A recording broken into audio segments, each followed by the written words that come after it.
আসসালামু আলাইকুম ওয়া রাহমাতুল্লাহ। সবাইকে আজকের এই বিকেলে শুভেচ্ছা জানিয়ে আমরা সংক্ষেপে বলতে চাই যে আপনারা ইতিমধ্যে দেখতে পাচ্ছেন বাংলাদেশ জামাতে ইসলামের কার্যালয়ে পিপলস রিপাবলিক অফ চায়নার বাংলাদেশস্থ এমবেসির মাননীয় অ্যাম্বাসেডার এসেছেন, তার সাথে ডেপুটি অ্যাম্বাসেডার, পলিটিক্যাল অ্যাটাচি এবং আরও গুরুত্বপূর্ণ সদস্যরা এসেছেন। 4 সদস্যের টিমে উনি নেতৃত্ব দিচ্ছেন।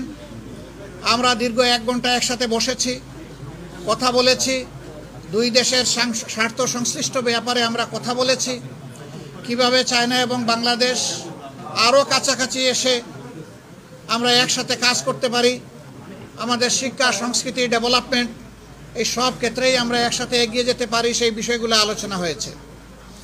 তার পাশাপাশি বাংলাদেশে রিসেন্ট যে পরিবর্তন হয়েছে সেই বিষয়গুলো আমাদের আলোচনায় স্থান পেয়েছে। আমরা আশা করছি আগামীর দিনগুলোতে দুই দেশের জনগণ, দুই দেশের সরকার, পার্টি টু পার্টি আমরা আরও ক্লোজলি কাজ করার সুযোগ পাব। আমরা আমাদের পক্ষ থেকে আপনাদের মাধ্যমে আরেকবার আমাদের সম্মানিত অতিথিবৃন্দকে এখানে আসার জন্য অভিনন্দন জানাচ্ছি এবং আমরা আশা করছি আগামী দিনগুলোতে আমাদের এই ধরনের মিউচুয়াল ডায়ালগ অব্যাহত থাকবে দুই দেশের স্বার্থে।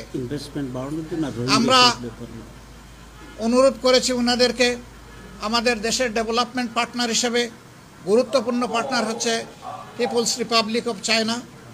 আমরা আশা করেছি এবং আমরা অনুরোধ করেছি তারা যেন বাংলাদেশে তাদের ইনভেস্টমেন্টকে আরও বেশি ইনক্রিজ করেন। আমরা আশা করছি যে তারা এটা সক্রিয় বিবেচনায় নেবেন। আপনাদের সকলকে ধন্যবাদ জানিয়ে আমার কথা এখানেই রাখলাম।